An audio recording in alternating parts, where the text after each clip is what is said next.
ರಮೇಶ್ ಜಾರಕಿಹೊಳಿ ಅವರು ಮತ್ತೆ ಕೊನೆ ಕ್ಷಣಕ್ಕೆ ರಾಹುಲ್ ಜಾರಕಿಹೊಳಿ ಹೆಸರು ಬಂತು, ಮತ್ತೆ ಚಂದ್ರರಾಜ್ ಹಟ್ಟಿಹೊಳಿ, ಇವು ಮೂರು ಕೂಡ ಅಚ್ಚರಿಯ ಅಭ್ಯರ್ಥಿಗಳು ಸರ್. ಕೊನೆಯ ಕ್ಷಣದವರೆಗೂ ಕೂಡ ನೀವು ಗೌಪ್ಯತೆ ಇಟ್ಕೊಂಡು ಬಂದಿದ್ರಿ ಸರ್. ಏನ್ ಸರ್ ಅಂದ್ರೆ ವಿರೋಧಿಗಳನ್ನ ಕಟ್ಟಿ ಹಾಕ್ಲಿಕ್ಕೆ ಅಥವಾ ಅಲ್ಲ ಅದಕ್ಕೆ ಪಾಲಿಟಿಕ್ಸ್ ಅಂತಾರ್ರಿ. ಅಲ್ಲ ಅಂದ್ರೆ ಪೊಲಿಟಿಕಲ್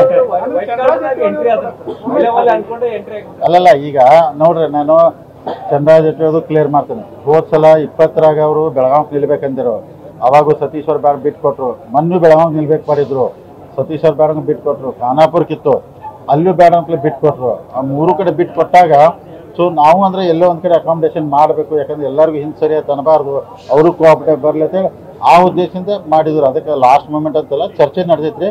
ಅದಕ್ಕೆ ಎಲ್ಲ ಟೀಮ್ ಈಗೆಲ್ಲ ಒಳ್ಳೆ ಟೀಮ್ ನೀಡುವ ಹೇರಲ್ಲ. ಬ್ಯಾಂಕಿಗೆ ಒಳ್ಳೆ ಅಭ್ಯರ್ಥಿಗಳು ಬರಬಾರ್ದು ಅನ್ನತ್ತಾರೆ. ಈಗ ಒಳ್ಳೆ ಅಭ್ಯರ್ಥಿ ಅಂತಂದು ನಾವು ಬ್ಯಾಂಕ್ ಅವ್ರಕ್ಕಿಂತ ಚಲೋ ನಡೆಸಿ ತೋರಿಸೋದಕ್ಕೆ ಇವೆಲ್ಲ ಪ್ಲಾನ್ಗಳು ಪ್ರಯತ್ನಗಳು ನಡ್ತಾವ್ರಿ.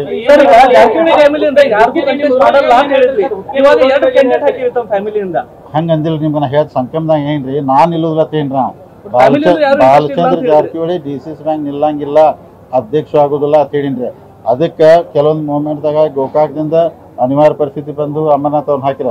ರಾಹುಲ್ ಜಾರಕಿಹೊಳಿಯನ್ನು ಅಂಕಲಿಗೆ ರಾಜು 6 ತಿಂಗಳಿಂದ ನಾವು ನಿಲ್ಲಿಸ್ತು ಅಂತೇಳಿ ಅವ್ರು ಹೆಸರು ಘೋಷಣೆ ಮಾಡಿರ ಇತ್ತದು. ಅದಕ್ಕೋಸ್ಕರ ಈಗ ನಮ್ಮ ಫ್ಯಾಮಿಲಿ ಇಬ್ಬರು ಮೆಂಬರ್ ಬಂದಾರತ್ತ, ಏನೂ ಸಮಸ್ಯೆ ಇಲ್ಲ.